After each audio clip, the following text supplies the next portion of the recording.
Shalom Ibu Mariska Elizabeth Sahuleka. Selamat bergabung bersama dengan kami di program Fendi Menyapa hari ini.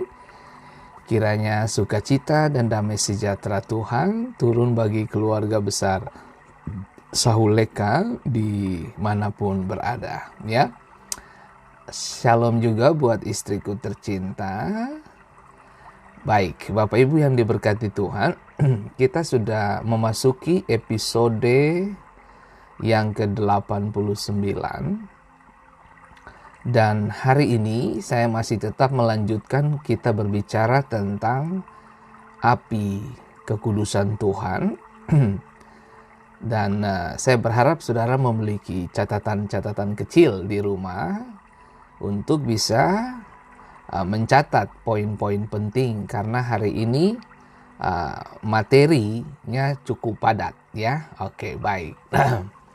Baik, senang sekali bisa menjumpai Ibu Weli Dekwelju. Tuhan memberkati, tetap semangat, maju terus di dalam Tuhan. Shalom buat Ibu Weli dan Noel di rumah, ya. Oke, baik. Nah, saya memulai dengan judul ini. Seberapa inginkah Anda mendapatkan api itu? Ya, seberapa inginkah Anda mendapatkan api itu? Nah, seberapa Anda memiliki kerinduan untuk mendapatkan api, ya?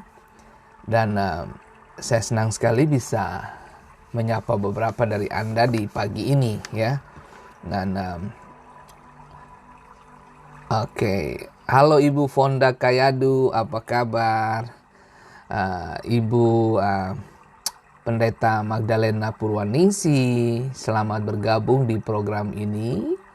Dan saya senang sekali bisa menyapa Bapak Ibu semua. Nah, saya memulai dengan pernyataan ini. Anda membutuhkan keberanian iman untuk menerima suatu mujizat dari Tuhan. Anda perlu memiliki keberanian iman. Hai Ibu Mirella Fonda, apa kabar, ya? Tuhan memberkati, mantap, mantap. Salam hormat buat keluarga semua yang ada di Ambon dan Ibu Yola Loterbah yang sudah join bersama dengan kita. Hey Ibu Sinta, shalom, shalom. Hai Ibu Sinta nih, rambut keren. Aduh, berdoalah buat Bapak Pendeta ini. Ini rambut di Amerika ini. Satu kali kalau Anda ke ini rambut saya potong sendiri, ya. Artinya saya pangkas sendiri, saya bikin sendiri. Nah, jadi ya kalau saya bikin ya sesuka-suka saya sajalah begitu. Nah, karena kalau Anda potong rambut di sini, pangkas rambut di sini lumayan mahal, Bapak Ibu. Jadi kurang lebih saya sudah pangkas rambut sendiri tuh sudah sekitar 4 tahun belakangan ini, ya. Saya pangkas sendiri karena itu bakalan lebih irit, lebih banyak. Artinya pengeluaran kita bisa diminimalkan gitu, ya. Oke, baik. Nah, baik. Jadi kalau saya pulang ke Indonesia, kalau ada Ibu Sinta di Ambon, ya saya bisa gunting rambut Anda kalau Anda percaya, gitu, ya. Nah, oke, baik saudaraku. Anda membutuhkan keberanian iman untuk menerima mujizat dari Tuhan.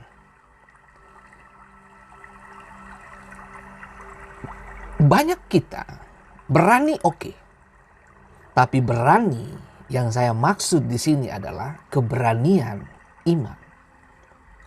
Nah, nanti kita akan belajar ini Bapak Ibu. Nah, saya buka dengan ini dulu. Keagamawian adalah suatu spirit yang najis, roh cemooh, ya. Dan kenapa saya bilang mereka cemooh? Karena mereka tidak berdiri berdasarkan apa yang mereka miliki.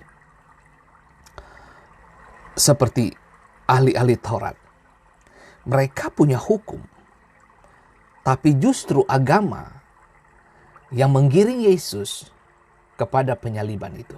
Nah, orang-orang yang memiliki hukum, Taurat, pengajar-pengajar hukum, malah tidak hidup di dalam apa yang diajarkan. Saya berdoa dari tempat ini supaya setiap kita kiranya mendengar dan melakukan apa yang kita dengar.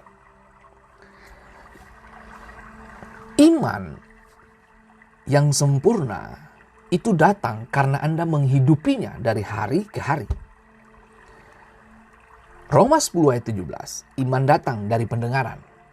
Pendengaran oleh firman Allah. Bagaimana kita bisa menang dengan kehidupan ini kalau kita nggak punya kebenaran? Kalau kita nggak punya firman. Nah, kembali ke sini. Itu adalah roh yang datang pada banyak gereja atau orang-orang percaya di hari-hari ini yang menertawakan gerakan Tuhan yang murni. Nah, ada banyak orang datang ke gereja, percaya Tuhan, tapi tidak mengalami apa-apa. Gitu. Banyak orang sama-sama mengikuti Tuhan, punya Alkitab yang sama, bergereja di tempat yang sama, dilayani oleh pendeta yang sama, tapi didapati bahwa tidak semua memiliki kapasitas untuk menangkap apa yang dimaksud oleh Tuhan. Nah, ini menarik untuk kita belajar Bapak Ibu. Nah, dikatakan begini. Orang-orang ini mereka menertawakan Tuhan. Pergerakan Tuhan mereka menertawakan. Awal-awal masuknya sebuah pergerakan Pentakosta, karismatik dan sebagainya. Kemudian kita dapati denominasi-denominasi tertentu mulai mencemooh. Dan jauh sebelum itu, kita dapati juga bahwa orang-orang yang memiliki hukum-hukum, orang-orang yang menguasai firman Tuhan, justru malah mereka menjauh.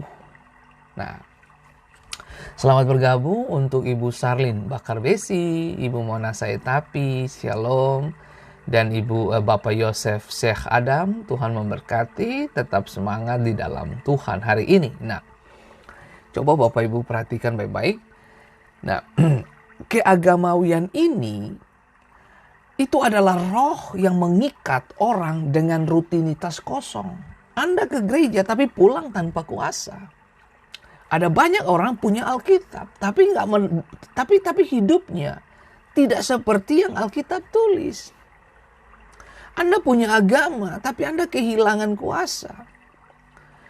Nah, ini menarik untuk kita belajar Bapak Ibu yang diberkati Tuhan. Nah, Paulus sebelum dia kenal Tuhan, sebelum dia jumpa dengan Tuhan di pintu Damsik itu, dalam sebuah rencana jahat untuk menghabisi orang-orang percaya Tuhan, jalan-jalan Tuhan ini, dia jumpa Yesus di situ. Tapi kemudian kita dapati sebelum dia ketemu Yesus, dia adalah orang yang memiliki kemampuan dan ketajaman intelektual di atas rata-rata. Kenapa saya bilang di atas rata-rata? Karena dari seluruh penulis-penulis Alkitab, salah satu yang memiliki kebolehan dan ketajaman berpikir dan menguasai Taurat dan menguasai anugerah Allah adalah Paulus. Paulus begitu cerdas karena dia salah satu rasul yang dipersiapkan Tuhan untuk berhadapan dengan yang namanya filsuf-filsuf dan para orang-orang filsafat pada zaman itu. Bagaimana dia bisa bersoal jawab. Nah, menariknya di sini Bapak Ibu. Sebelum dia kenal Tuhan, dia dididik oleh seorang guru besar yang namanya Gamaliel. Seorang guru besar dengan kemampuan dan ketajaman berpikir yang begitu luar biasa. Dan itu diturunkan kepada Paulus. Nah, yang saya suka di sini adalah Allah pilih orang tepat. Tepat dalam pengertian begini. Dia tahu siapa yang harus dia kirim untuk berhadapan dengan pemikir-pemikir Yunani, pemikir-pemikir Romawi pada waktu itu. Dan golongan-golongan Stoa. Siapa yang dia kirim? Paulus yang dia kirim. Itu yang saya mau bilang buat Bapak Ibu yang diberkati Tuhan. Kalau Tuhan mau panggil seseorang, sering juga kita dapati Tuhan selalu melihat latar belakang pendidikannya. Dan kemudian kita dapati bahwa Tuhan tahu kemana orang-orang ini akan dia kirim untuk tujuan Tuhan. Saya kasih satu contoh lagi Bapak Ibu yang diberkati Tuhan. Dr. Lukas adalah seorang dokter yang luar biasa pada zamannya. Dan kita dapati bahwa dia menulis 2 kitab di situ. Kitab Lukas dan kitab Kisah Rasul. Dan semua itu tertata demikian rapi. Kenapa begitu rapi? Kalau saudara Bapak Ibu lihat pelan-pelan, saudara akan lihat bagaimana kisah Lukas dan kitab Kisah Para Rasul itu ditulis secara kronologis dan begitu rapi sekali. Kenapa? Karena ditulis oleh seorang dokter. Dan analisanya dan ketajamannya begitu menjanjikan, begitu luar biasa. Nah, tapi yang menarik dari sini Bapak Ibu yang diberkati Tuhan, kita tahu bahwa Tuhan itu pemain sejarah yang luar biasa. Dia pembuat segala sesuatu indah pada waktunya. Nah, dikatakan bahwa Paulus bertobat dan ketemu Yesus. Dan hasil dari perjumpaan dia dengan Yesus apa? 13 kitab ditulis oleh Paulus. Nah ini menarik Bapak Ibu. Berarti Tuhan pilih orang-orang.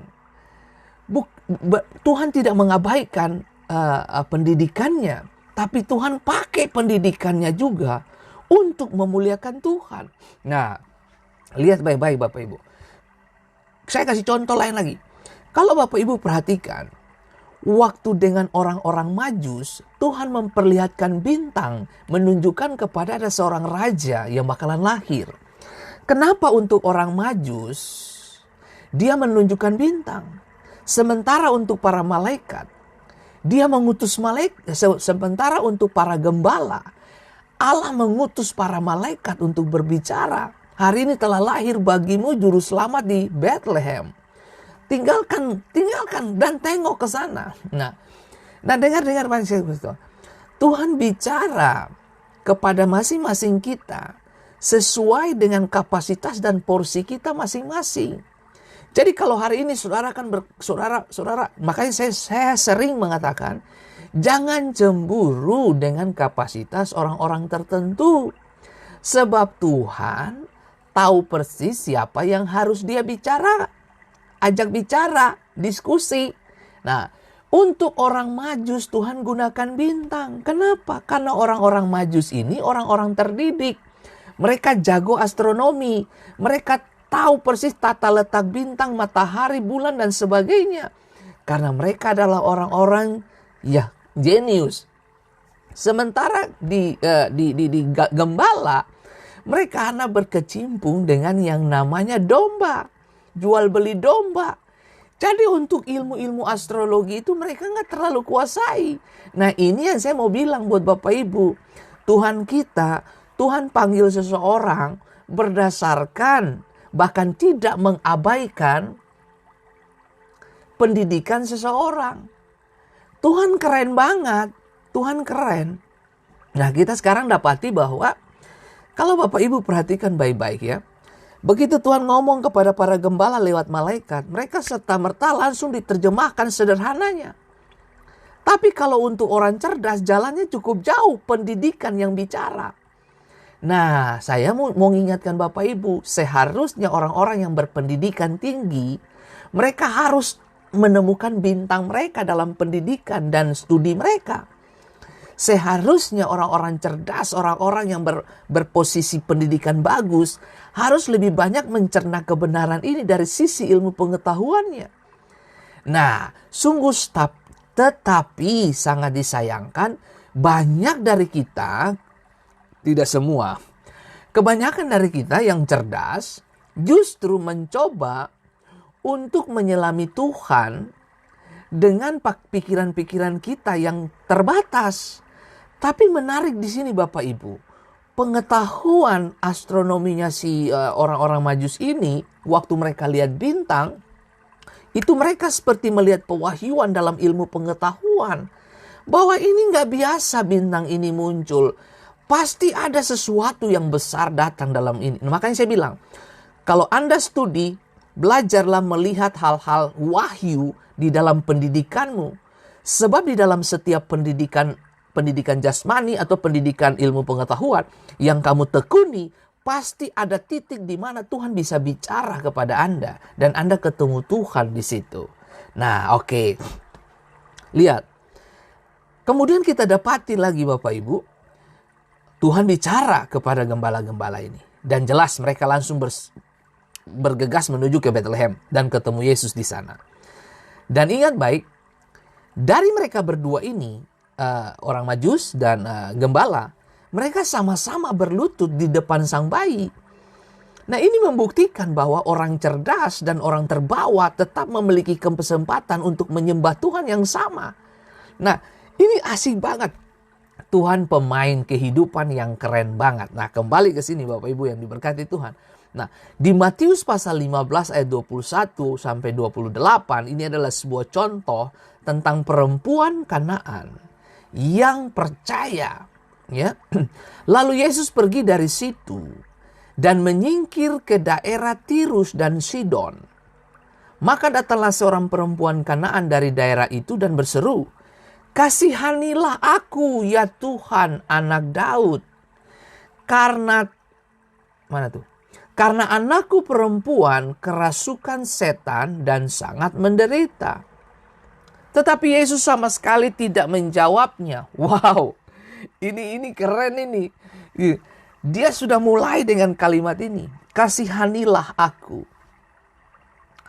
Ya Tuhan, anak Daud. Karena anakku perempuan kerasukan setan dan sangat menderita. Nah, saudaraku, di ayat yang ke-23 dari Matius pasal 15. Yesus menjawab perempuan itu. Tetapi Yesus sama sekali tidak menjawabnya. Ya tak? Di ayat yang ke-23. Yesus sama sekali tidak menjawabnya. Lalu murid-muridnya datang dan meminta kepadanya. Suruhlah ia pergi. Ia mengikuti kita dengan berteriak-teriak. Wow. Nah, hari ini kita sedang belajar tentang iman, ketekunan dan kerendahan hati. Ya, di sini dikatakan suruhlah ia pergi. Ia mengikuti kita dengan berteriak-teriak. Nah, oke. Nah, lanjut. Di ayat yang ke-24 jawab Yesus, "Aku diutus hanya kepada domba-domba yang hilang dari umat Israel." Wow. Ini asik banget Bapak Ibu. Nah, tetapi perempuan itu mendekat dan menyembah dia. Wow, sambil menyembah dia sambil berkata, "Tuhan, tolonglah aku." Tetapi Yesus menjawab, "Tidak patut mengambil roti yang disediakan bagi anak-anak dan melemparkannya kepada anjing." Kata perempuan itu, "Benar Tuhan. Namun anjing itu makan remah-remah yang jatuh dari meja tuannya." Maka Yesus menjawab dan berkata kepadanya, "Hai ibu, besar imanmu, maka jadilah kepadamu seperti yang kau kehendaki." Dan seketika itu juga anaknya sembuh. Oh my God, keren banget Tuhan pemain, Tuhan pengatur sejarah, Tuhan pegang kendali perjalanan hidup seseorang. Nah, mari kita bedah dia pelan-pelan. Nah, lihat Bapak Ibu, perempuan Kanaan yang percaya. Nah, ini bertentangan, ini sangat bertentangan. Nah, lihat. Lalu Yesus pergi dari situ dan menyingkir ke daerah Tirus dan Sidon. Ya toh? Maka seorang perempuan Kanaan dari daerah itu, "Yesus, kasihanilah aku. Karena anakku perempuan kerasukan setan dan sangat menderita." Dan Yesus diam saja. Seperti Yesus cuek begitu. Nah, oke. Berapa sering Anda merasa bahwa Tuhan seperti tidak mendengar Anda? Dengar baik, Tuhan punya kuping. Tuhan punya kuping mendengar. Tapi berapa sering kita dapati bahwa dia seperti berdiam sebentar. Seperti tidak ada reaksi atau respon balik dari Tuhan. Tuhan katanya firman-Mu berkata, mintalah, mintalah, mintalah. Saudara, ada unsur apa di sini? Ketekunan. Yesus seperti membiarkan, bukan seperti. Yesus tidak menjawabnya. Yesus sama sekali tidak menjawabnya. Yesus tidak meresponi perkataannya. Panggilannya, Yesus padahal dia lagi berteriak-berteriak tuh. Saudara yang diberkati Tuhan, ini bicara tentang apa? Ketekunan. Perempuan ini dia tekun berteriak. Karena itu didukung oleh pernyataan murid-murid. Ya tak? Suruh ia pergi, kata murid-murid. Ia mengikuti kita dengan berteriak-teriak. Artinya perempuan ini tidak gampang menyerah. Dia dengar baik, saya mau kasih tahu bos saudara. Orang yang memiliki kebutuhan, sekalipun kamu melempar dia akan tetap fight karena ada kebutuhan. Kalau orang itu dia berjalan dengan konsep pemikiran yang jelas bahwa saya perlu pertolongan, dia akan fight sekalipun nyawa menjadi taruhan. Rasa malu yang dia pikul. Nah, Anda bayangkan orang Kanaan minta pertolongan dari seorang Yahudi. Nah, oh my goodness. Nah, kiranya kita belajar sesuatu di sini Bapak Ibu. Murid-murid mendukung Yesus, suruh dia pergi, men. Karena murid-murid lihat Yesus punya gelagak, tidak jawab apa-apa. Makanya murid-murid bilang, suruh dia pergi. Dia berteriak-teriak dari sepanjang perjalanan kita. Ini mengganggu perjalanan kita. Mengganggu pelayanan kita. Mengganggu urusan kita. Saudara dengar baik. Dengar baik Bapak Ibu yang diberkati Tuhan. Kalau kita lihat sering kesembuhan itu terjadi ketika Yesus menjamah seseorang, ketika Yesus memberita, sepatah kata orang sembuh, bla bla bla bla. Tapi kali ini dia udah mau mohon, men. Bahkan dia berteriak dalam perjalanan Yesus. Saudara, sebagai hamba Tuhan, saya mengingatkan semua kita di tempat ini. Berteriaklah sesering mungkin. Berteriaklah sesering mungkin. Berdirilah di atas kedua lututmu. Mungkin beberapa dari kita sudah berteriak tapi belum dapat apa-apa. Dengar baik. Tuhan bukan tidak dengar. Dia sedang menunggu. Adakah ku mendengar seruan berikut? Artinya apa? Tuhan tunggu ketekunan. Tuhan tunggu imanmu. Tuhan tunggu ketekunan. Apakah kamu tekun gak? Berteriak dari waktu ke waktu. Berseru kepadaku siang dan malam. Nah, menarik untuk kita belajar Bapak Ibu. Perempuan Kanaan ini tampak seperti berada di tempat yang salah pada waktu yang salah. Namun ia menerima mujizat, men. Wow. Kalau kita lihat bagaimana respon Yesus, kemudian respon para murid Yesus, ini mengindikasi kepada kita bahwa dia datang di waktu yang salah. Dia datang di tempat yang salah. Dia berseru kepada orang yang salah. Dan kemudian kita dapati dia ditolak. Nah, saudaraku yang diberkati Tuhan. Aduh. Tapi kemudian kita dapati ia terima mujizat. Nah, pada akhirnya ia dicatat sebagai seorang perempuan yang beriman besar. Siapa yang bicara itu?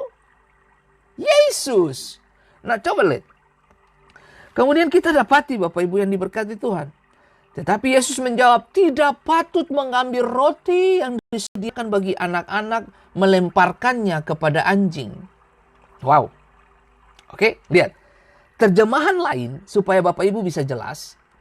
Lalu Yesus berkata kepadanya, kamu bukan orang Yahudi. Jadi kalau aku menolong kamu, itu sama seperti orang yang mengambil makanan anak-anaknya dan memberikannya kepada anjing. Saya baca ulang. Lalu Yesus berkata kepadanya, "Kamu bukan orang Yahudi. Jikalau aku menolongmu, itu sama seperti orang yang mengambil makanan anak-anaknya dan memberikannya kepada anjing." Inilah salah satu alasan kenapa Yesus berdiam sejenak mungkin. Karena dia bukan orang Yahudi.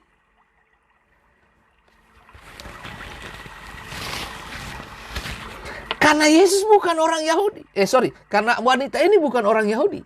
Nah, di ayat yang ke-27, ini yang paling keren Bapak Ibu.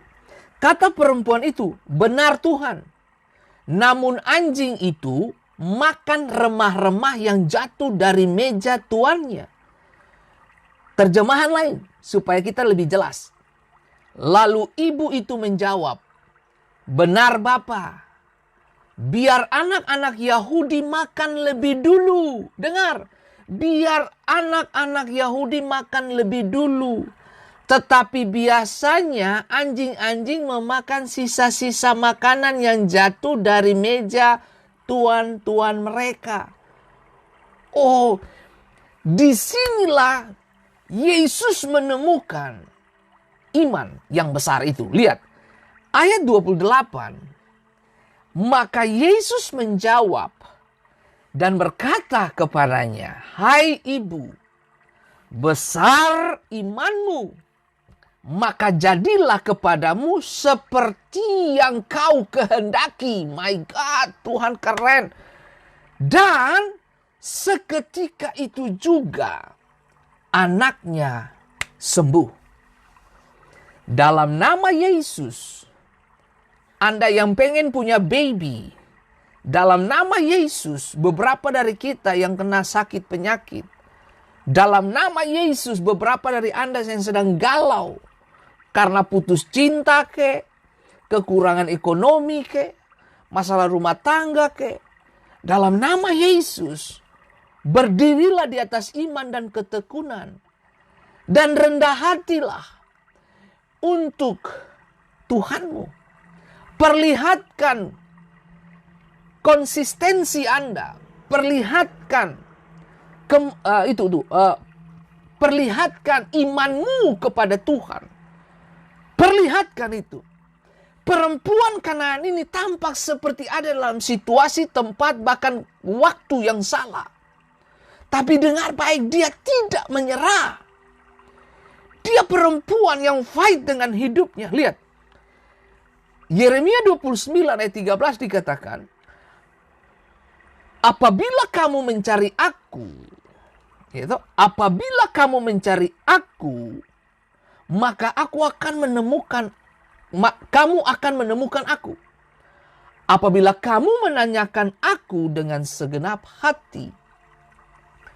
Apabila kamu mencari aku, kamu menemukan aku.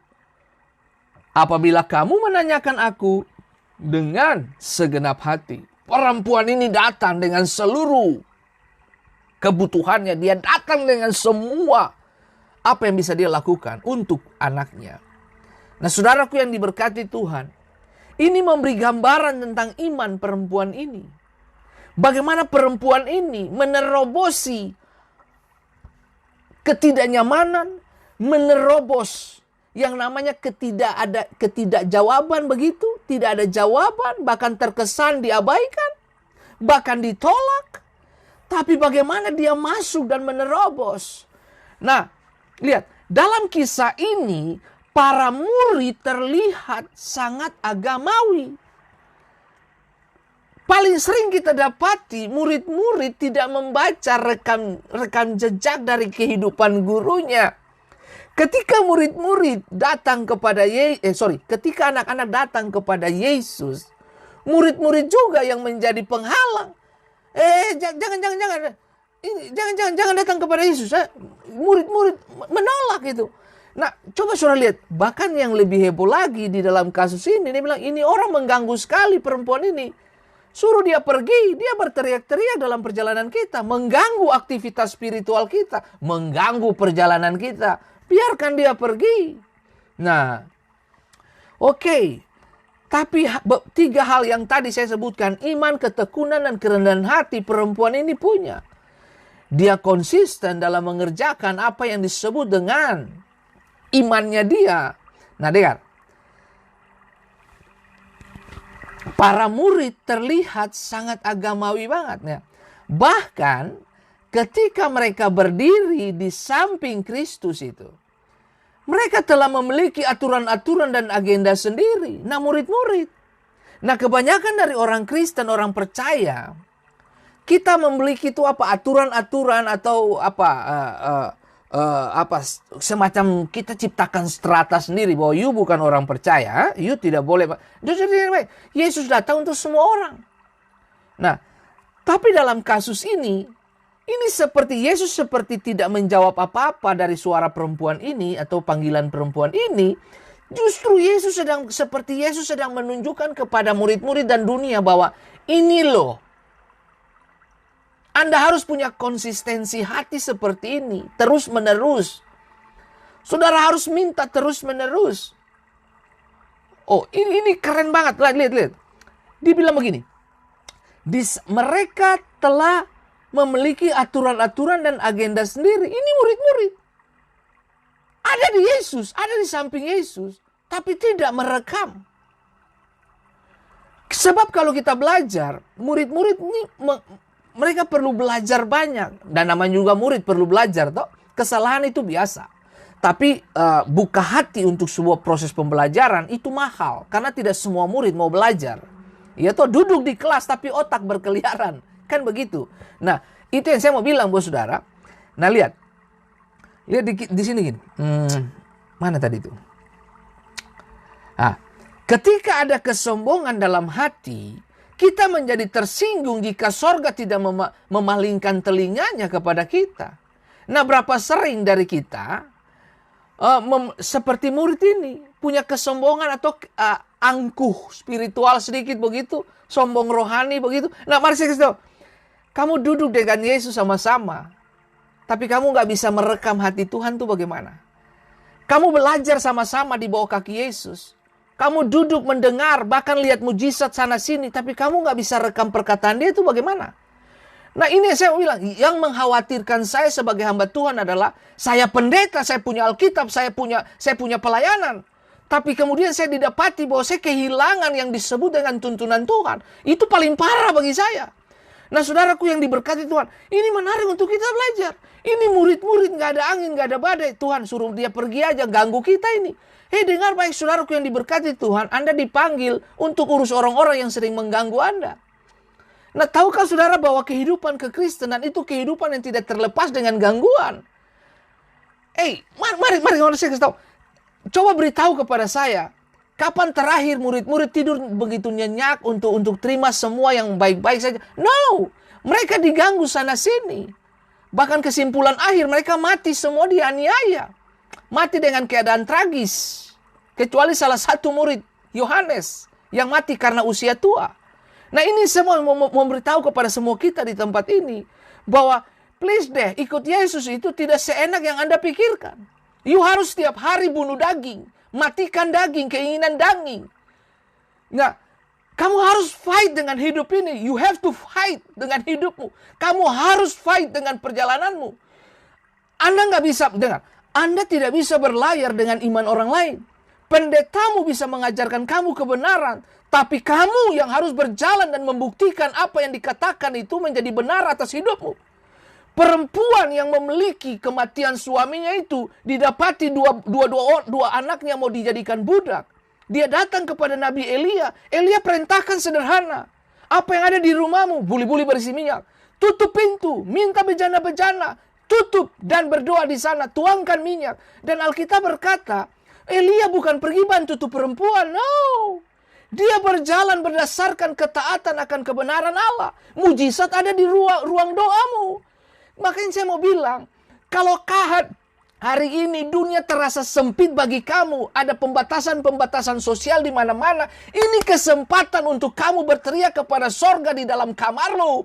Kamarmu itu melahirkan mujizat. Kamarmu itu adalah tempat peperangan terbaik untuk kamu memenangkan. Dengar, jika Anda ingin memenangkan sebuah pertempuran besar, persiapan itu penting. Seorang pemenang tidak menjanjikan kemenangan esok hari, tapi dia menjanjikan persiapannya hari ini.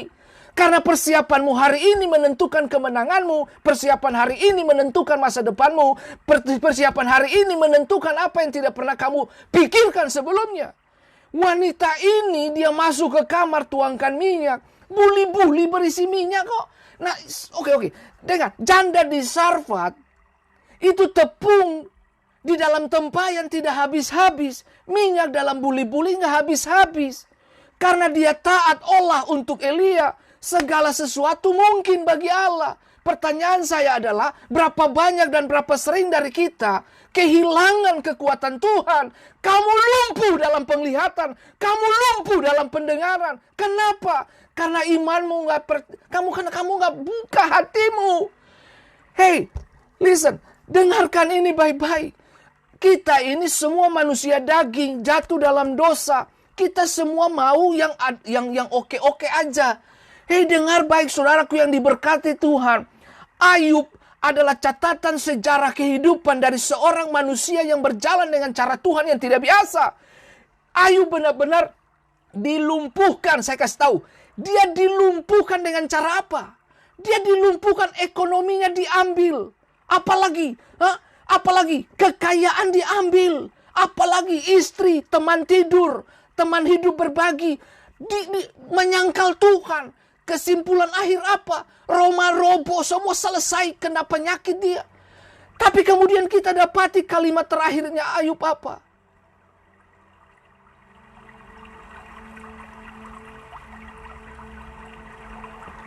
Kita cuma mau yang baik dari Tuhan, tetapi yang tidak baik kita tolak. Hei, dengar baik, ada rasa sakit itu membuat kamu semakin kuat.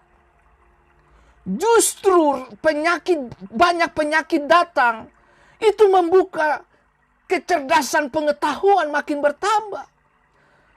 Penyakit bertambah, Tuhan kirim dokter makin hebat-hebat. Nah, ini yang saya mau bilang buat saudara. Kalau hari ini kamu sedang mengalami tekanan kehidupan, hadapi tekananmu, makan tekananmu. Saudara dengar baik, semua kita punya tekanan. Saya punya tekanan, saya punya masalah, saya punya kekurangan, saya punya semua. Tapi saya akan belajar untuk bertahan di tengah-tengah situasi sulit. Selama saya masih tarik nafas, selama itulah saya masih punya iman untuk melihat hal-hal yang tidak biasa terjadi dalam perjalanan hidup saya. Tahukah saudara, berapa banyak dari kita, mungkin hari ini kamu susah ekonomi. Mungkin makan saja susah karena ada batasan PHK terjadi entah suami atau istrimu. Listen, dengarkan baik-baik. Langit tidak pernah tertutup. Kalau kamu percaya sama Tuhan, kalau kamu tahu berdiri, masuk kamar, berdiri di atas kedua lututmu. Panggil Tuhan di situ. Orang agamawi tidak punya ini. Tapi orang spiritual dia punya ini. Semua jalan tertutup. Seperti diblok, diputusin. Tidak ada kata terlambat bagi Anda. Masuk ke kamar. Temukan Tuhan di sana. Panggil dia. Hadirkan sorga datang dalam kamarmu. Hadirkan sorga datang dalam rumahmu. Tidak penting Anda sedang ada di mana hari ini. Tidak penting kamu sedang bikin dosa apa. Selama kamu masih punya nafas. Kembali kepada Tuhan. Panggil namanya. Dengar saudaraku yang diberkati Tuhan. Ini menarik untuk kita belajar. Dengar. Hei, dengar baik. Ada kalanya kita merasa bahwa Tuhan harus menjawab segera. Hei, dengar baik saudaraku yang diberkati Tuhan. Tuhan bisa jawab kamu segera. Dengar, kalau Tuhan terus mengajarkan gini. Kalau kamu berdoa dan Tuhan jawab segera, lama-kelamaan kamu tidak menghargai yang namanya ketekunan, kerendahan hati, kesabaran. Justru di tengah-tengah kamu berdoa, di tengah-tengah penolakan, di tengah-tengah Tuhan seperti diam, disitulah kamu keluarkan potensi terbaik kamu dalam kesabaran, dalam ketekunan, dalam iman. Kamu lihat itu. Dengar, Yesus menjamah buta, seseorang yang buta. Kemudian dia jamah pertama, masih rabun-rabun melihat orang seperti pohon. Oke? Yesus jamah yang kedua. Dengar baik, saya mau kasih tahu saudara hari ini. Oke. Fase-fase kehidupan seperti yang kita alami sekarang ini, itu adalah fase-fase proses di mana saudara harus matang secara spiritual. Dengar baik, di mana-mana pendidikan ilahi selalu ada ujian. Tidak ada yang instan dalam kerajaan Allah, men. Keselamatan itu gratis free. Tapi untuk proses menjadi dewasa, itu Anda perlu masuk kepada kelasnya Tuhan. Kamu nggak bisa bilang Tuhan, karena saya kenal orang dalam. Petrus, Anda nggak bisa main mata sama si Petrus. Petrus kasih nilai A. No, semua harus lewati proses. Petrus juga lewati proses. Bagaimana dia ditolak, bagaimana dia potong kuping salah seorang di Taman Getsemani ketika datang menangkap Yesus. Petrus mengalami hal-hal, dia tolak Yesus, dia sangkal Yesus dan sebagainya. Semua itu proses. Nah, mari saya kasih tahu, ending dari semua yang terjadi atas Petrus apa? Sekali dia bicara ketika Roh Kudus di Kisah Rasul pasal 2 turun, 3.000 orang bertobat. Di bawah apa? Di bawah penyertaan dan khotbah Petrus. Nah, pertanyaan berikut adalah kita dapati sejarah gereja menulis bahwa dia disalibkan terbalik. Kepala di bawah, kaki di atas. Karena dia punya kalimat berkata bahwa aku tidak akan sama dengan juru selamatku. Aku tidak mau sama dengan dia, kepalaku di bawah. Nah, saudara dengar baik, saya mau kasih tahu bahwa saudara, kekristenan ini itu agama hati, urusannya dengan hati. Bukan cuma, dengar, kalau hatimu beres, otak pasti beres. Itu saja. Kalau hatimu beres, ucapan-ucapanmu, pendengaranmu beres, penglihatanmu beres. Makanya Alkitab berkata, dari hati timbul kehidupan, kan? Kalau kamu nggak pernah berjaga hatimu, ya sudah selesai. Gelap matamu, gelap kupingmu, gelap mulutmu juga. Makanya kutuk, sumpah, serapah keluar. Kenapa? Karena hati nggak beres. Halo? Nah, dengar. Kembali ke sini Bapak Ibu yang diberkati. Kita merasa bahwa Tuhan harus menjawab segera. Tuhan mau jawab kok apa? Hah? Menunggu pun itu jawaban. Tidak dari Tuhan pun itu jawaban. Serta merta, nah, dengar, Yakobus mengatakan, kenapa orang-orang doa tidak dijawab Tuhan? Karena kita salah berdoa. Salah berdoa dalam konsep apa ini? Karena kita berdoa untuk kebutuhan hawa nafsu kita. Kita berdoa, saudara tahu pengertian doa? Selaraskan kehendakmu dengan kehendak Allah. Bukan kehendak Allah dengan kehendakmu. Salah, men. Nah, ini yang saya mau kasih tahu buat saudara hari ini. Kerendahan hati adalah unsur yang memenangkan.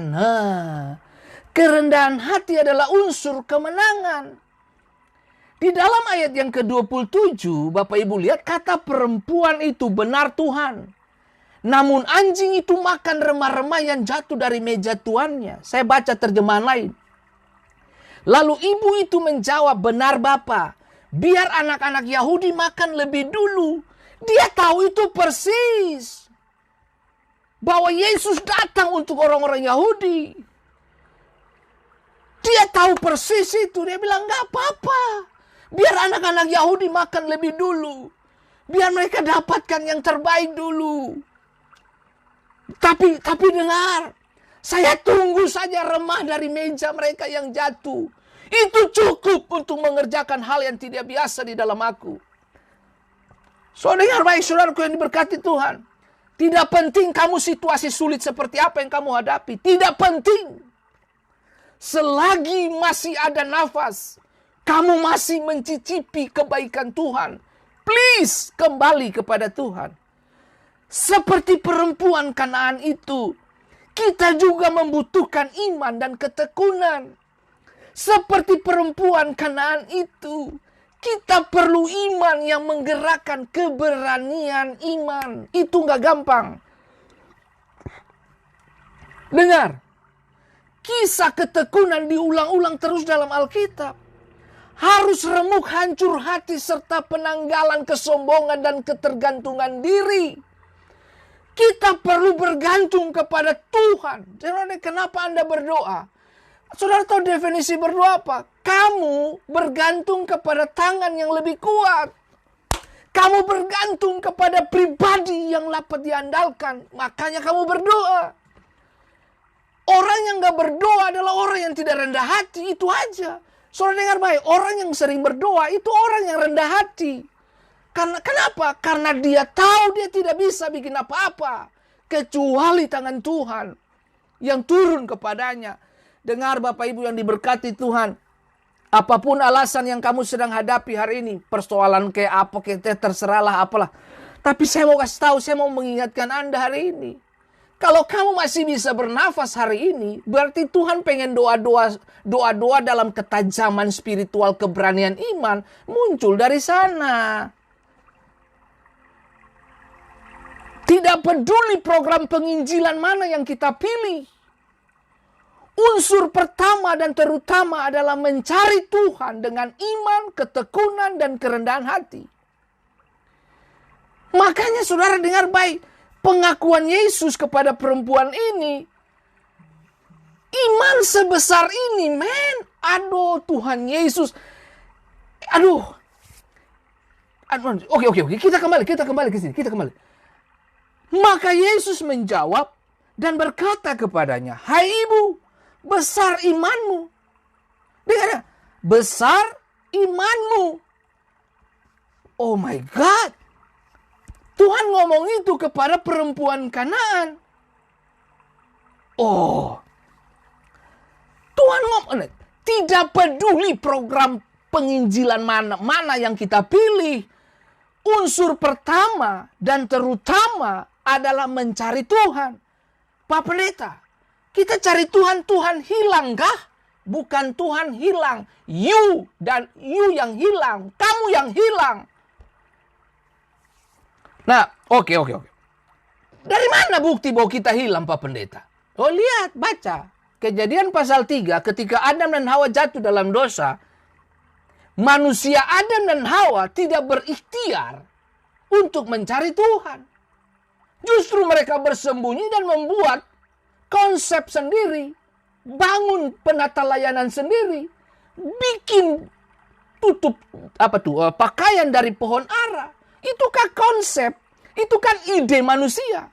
Mereka berpikir dengan apa yang mereka lakukan dapat menutupi dari Tuhan. Nggak bisa. Tuhan datang. Tuhan bilang, kamu di mana? Di manakah engkau? Berarti siapa yang hilang? Hah? Halo? Manusia yang hilang.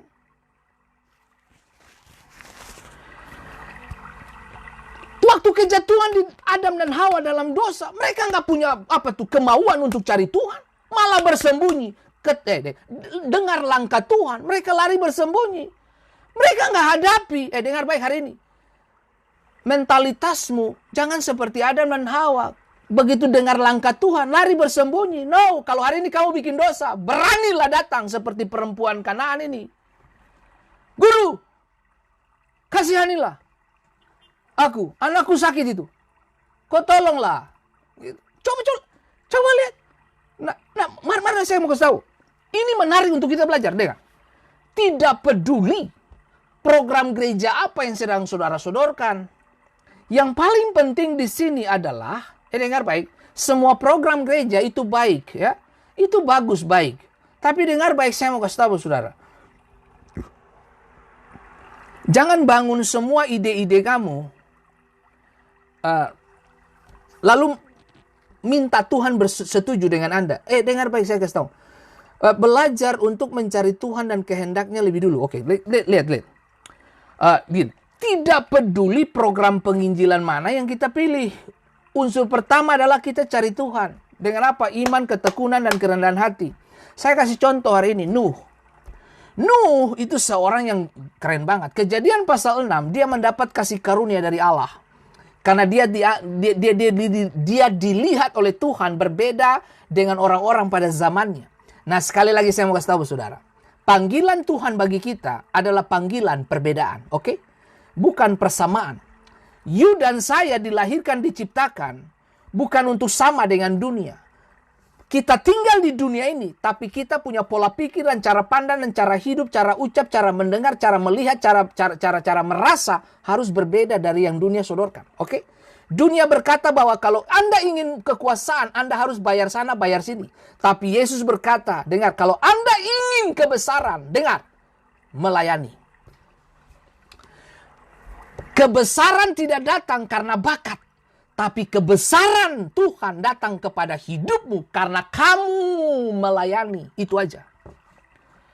Kalau kamu punya kesempatan untuk melayani, melayanilah dengan benar. Melayanilah dengan serius. Jangan kau main-main. Kalau kamu main musik di gereja, kamu ogah-ogahan main asal jadi. Hei, dengar baik, kamu bukan bikin malu saya. Kamu bikin malu Tuhan yang menaruh talenta dalam hidupmu. Makanya kesimpulan akhir ketika Tuhan datang apa? Kau jahat. Saya akan mengembangkan potensi terbaik saya sebagai hamba Tuhan. Apa yang bisa saya lakukan? Saya akan fight sampai saya tutup mata. Nah, menarik untuk kita belajar hari ini. Makanya saya selalu bilang, pemenang itu dia tidak menjanjikan hari esok untuk menang. Dia janjikan persiapan hari ini. Apa yang kamu siapkan itu menentukan masa depanmu. Saya khotbah hari ini, saya bicara hari ini, itu persiapan sudah jauh-jauh hari. Bukan kemudian saya kaget bangun lalu saya bicara, no. Saya persiapan semuanya. Nah, kembali ke sini Bapak Ibu, Nuh membangun mezbah. Aduh. Hei, dengar baik, Anda boleh dengarkan pendeta siapapun, Anda boleh ada di gereja manapun, Anda boleh terlibat pelayanan dimanapun, itu terserah. Tapi yang paling penting adalah waktu pribadimu dengan Tuhan, itu penting. Dengar baik, seperti tadi saya katakan, ruang doamu, kamar tidurmu itu menjadi medan pertempuran. Kemenangan kamu di mimbar, kemenangan kamu di stage, di panggung, itu ditentukan dari kemenangan di mana? Kamar doa. Jadi kalau kamu malas berdoa, ya jangan minta kemenangan. Ya sudah jelas kamu keluar, kamu kalah lah. Nah, dengar baik, saya bilang, saya mau kasih tahu buat saudara, ada begitu banyak dari kita yang mempersiapkan diri. Tapi kok belum dimunculkan Tuhan, sabar teman. Goliatmu belum muncul. Kalau Goliat sudah muncul, baru Tuhan hadirkan Daud, kan begitu. Waktu Daud bunuh waktu Daud bunuh beruang dan singa, di mana tentara-tentara Israel? Mereka nggak tahu tentang persiapan dan kelasnya Daud. Enggak. Tunggu sampai Goliat tunjuk gigi 40 hari, baru Daud muncul, men. Dengar baik, alasannya sederhana. Bawa bekal bagi abang-abangnya di medan pertempuran. Dengar baik, Daud bawa roti dan susu dan keju, itu bahasa Alkitab itu. Kalau bahasa-bahasa dari Indonesia Timur sana, Daud bawa sagu dan papeda kuah ikan. Kalau dari Manado dia bawa dabu-dabu, ikan apa tuh? Kalau dari Amerika dia bawa keju, burger, beef sticks. Dia bawa itu, dengar. Roti dia bawa, keju dia bawa, men. Susu dia bawa buat abang-abangnya dalam peperangan. Disuruh sama siapa? Isai. Tapi saya mau kasih tahu buat saudara, dia datang bawa roti, dia pulang bawa kepala Goliat. Nah itu, orang yang terlatih dan dipersiapkan, makanannya tuh kepala Goliat. Kakak-kakaknya makanannya keju dan roti. Tapi makanan pemenang, hey, listen to me. Makanan seorang pemenang kepala Goliat. Kepala Goliat, men. Jangan mundur dengan situasi sulit. Fight. Dengar baik saudaraku yang diberkati Tuhan. Nuh membangun mezbah, men. Nuh membangun mezbah. Lihat. Kejadian 8 ayat 20. Lalu Nuh mendirikan mezbah bagi Tuhan. Dari segala binatang yang tidak haram, dari segala burung yang tidak haram, diambilnyalah beberapa ekor. Lalu ia mempersembahkan korban bakaran di atas mezbah itu. Setelah air bah turun dari bahtera, hal pertama dilakukan Nuh, bangun mezbah. Itu yang saya bilang. Tidak peduli program penginjilan, program gereja macam apa yang kau punya, yang kau pilih. Unsur pertama dan terutama adalah mencari Tuhan. Nu tahu banget. Nu tahu bagaimana mengekspresikan ucapan syukur bangun mesbah pertama. Nu tidak pikir bangun rumah. Nu pikir bangun mesbah. Setelah itu baru dia bangun kemah. Nah, menarik untuk kita belajar hari ini Bapak Ibu yang diberkati Tuhan. Hei, jangan mundur men. Fight dengan hidupmu. Lihat ayat 21. Ayat 21 dari Kejadian 8. Ketika Tuhan mencium persembahan. Ketika Tuhan mencium persembahan yang harum itu. Dengar. Berfirmanlah Tuhan dalam hatinya. Oh my God. Aku takkan mengutuk bumi ini lagi karena manusia. Sekalipun yang ditimbulkan hatinya. Iya toh? Sekalipun yang ditimbulkan hatinya adalah jahat dari sejak kecilnya. Dan aku takkan membinasakan lagi segala yang hidup seperti yang telah kulakukan hari ini. Saudaraku yang diberkati Tuhan. Ini menarik untuk kita belajar. Ketika Tuhan mencium persembahan harum itu. Nah, Allah berkenan dengan ibadah. Allah berkenan dengan mesbahnya Nuh. Oke. Ia mencium persembahan yang harum itu. Dalam bahasa Ibrani, dalam konsep Ibrani asli itu, bau harum peristirahatan dari persembahan itu. Wow. Jadi gini. Ia mencium persembahan yang harum itu, dalam bahasa Ibraninya, bau harum peristirahatan dari persembahan itu. Artinya gini, itu sama seperti setelah menjadikan dunia pada mulanya di hari yang ketujuh. Ia beristirahat dan disegarkan. Demikian pula sekarang setelah memperbaharuinya. Ia beristirahat dalam korban ketujuh.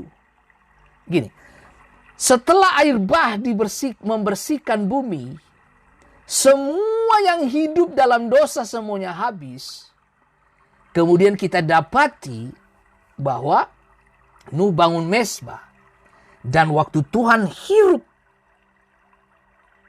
persembahan itu adalah bau harum peristirahatan karena persembahan itu kepada Allah.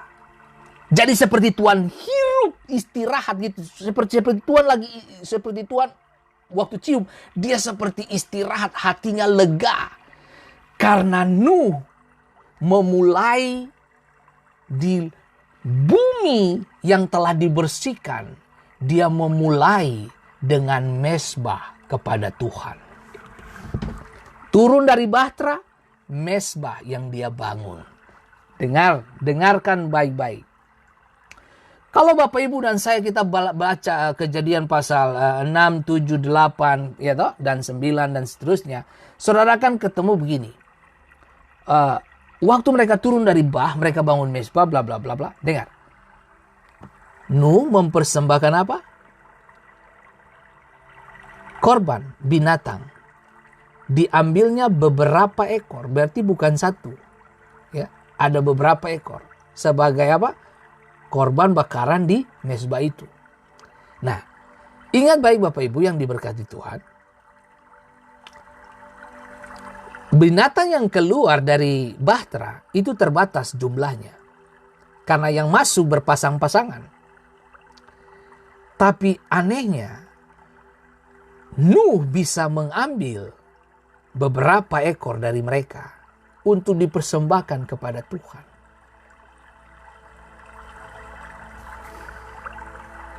Saya menyebutnya itu korban terbatas. Karena yang masuk semuanya terbatas. Itu pun hewan-hewan yang terpilih. Berarti Nuh pilih binatang-binatang ini untuk dikorbankan. Selain itu sudah terpilih, tapi kemudian dia berkorban. Dia korbankan yang dia selamatkan itu untuk Tuhan. Jangan tahan apa yang ada padamu. Kalaupun itu dia kecil, belajarlah untuk lakukan kepada Tuhanmu.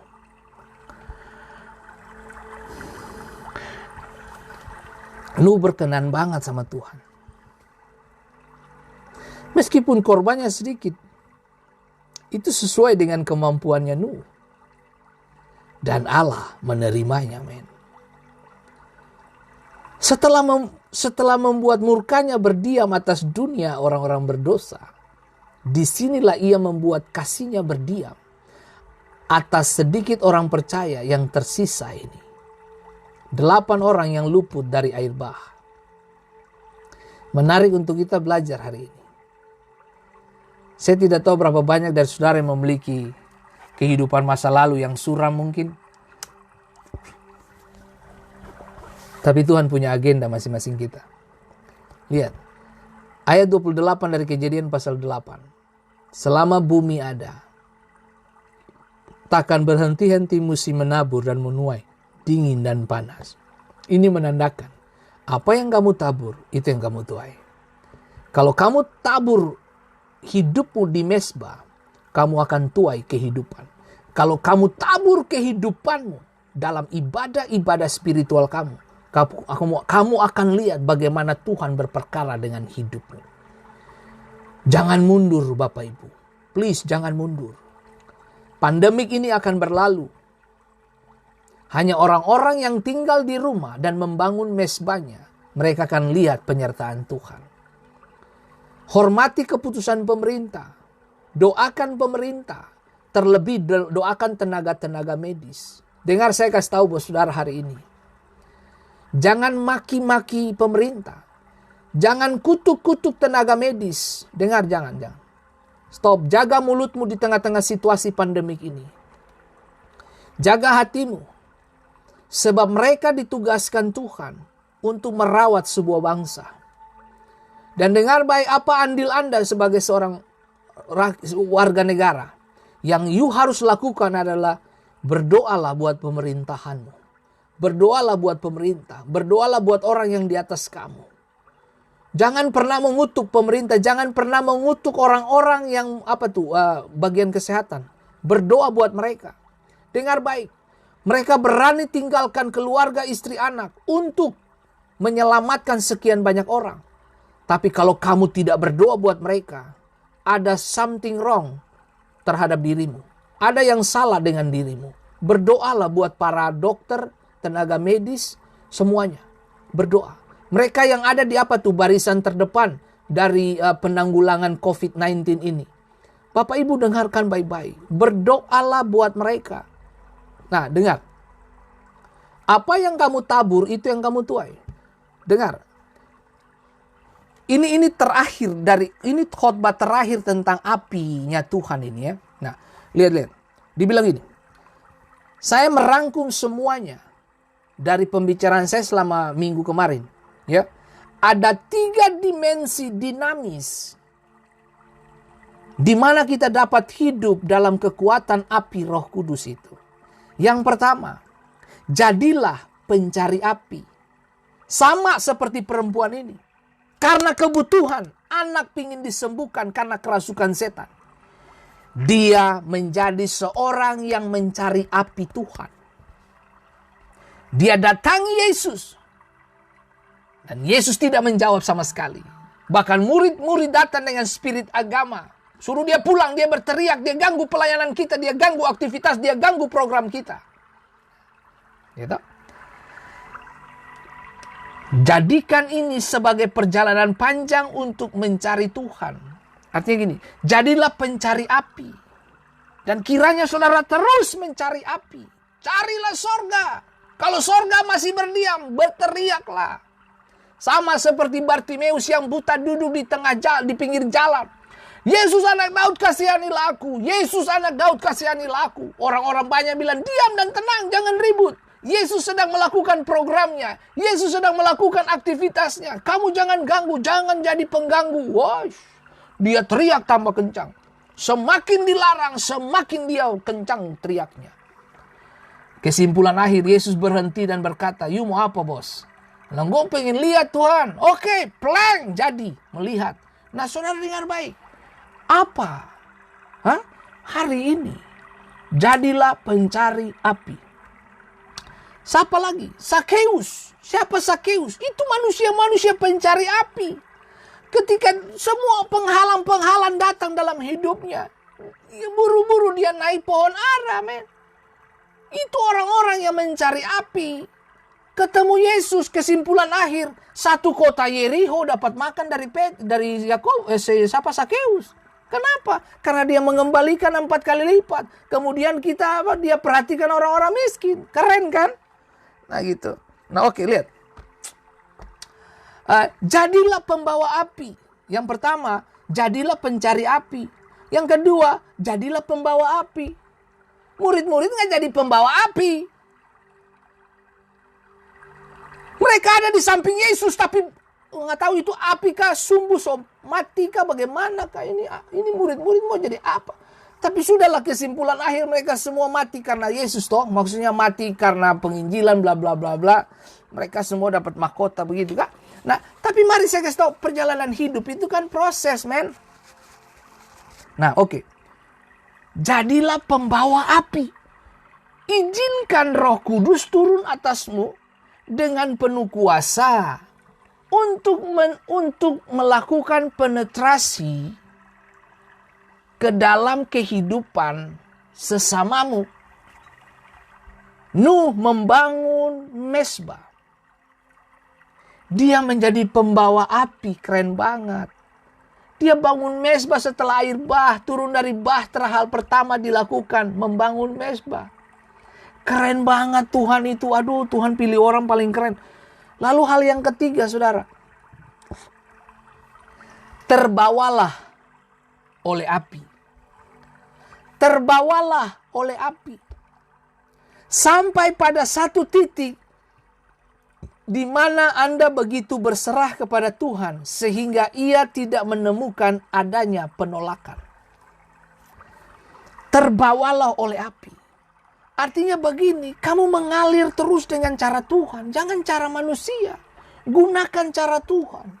Daud ketika terjepit, dia menguatkan kepercayaannya kepada Tuhan. Ini jenis-jenis manusia yang terbawa oleh api.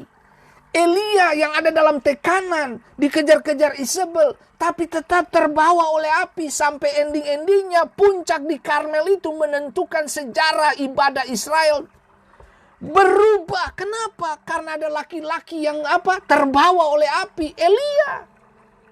Doa saya dari tempat ini, kiranya suamimu menjadi dibawa oleh api Tuhan.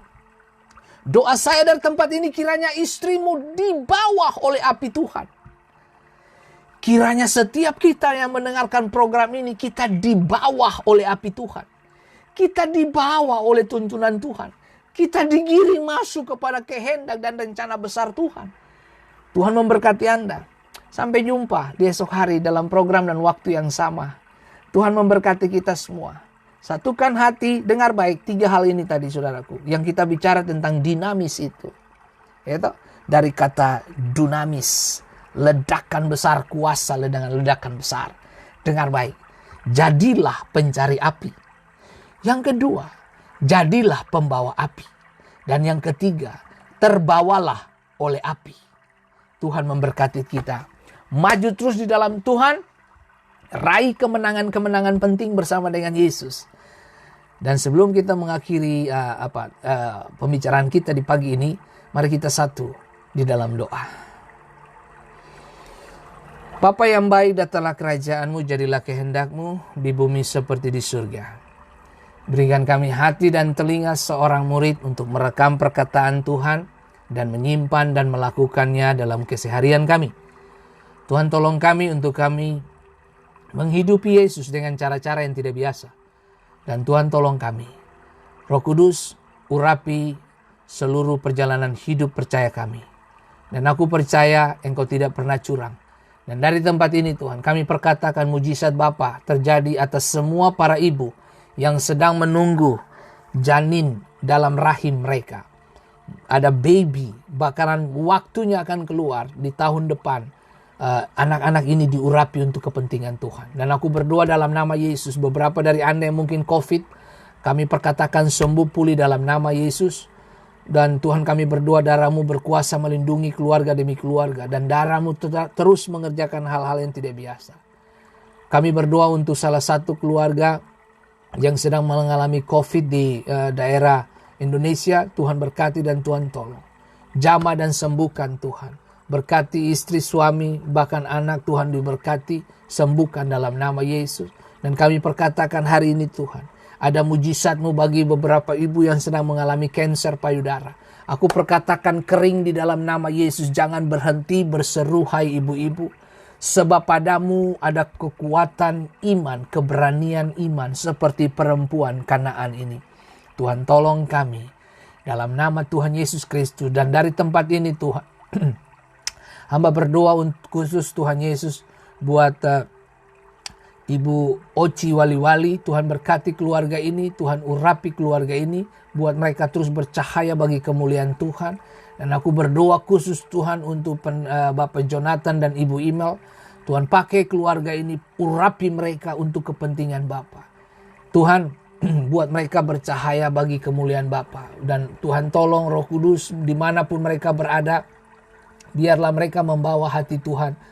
Tuhan, terima kasih banyak Roh Kudus. Engkau tidak pernah curang dan Engkau selalu ada tepat pada waktunya. Kami berterima kasih Tuhan Yesus untuk segala yang baik datang dalam hidup kami. Dan hamba berdoa dalam nama Tuhan Yesus Kristus.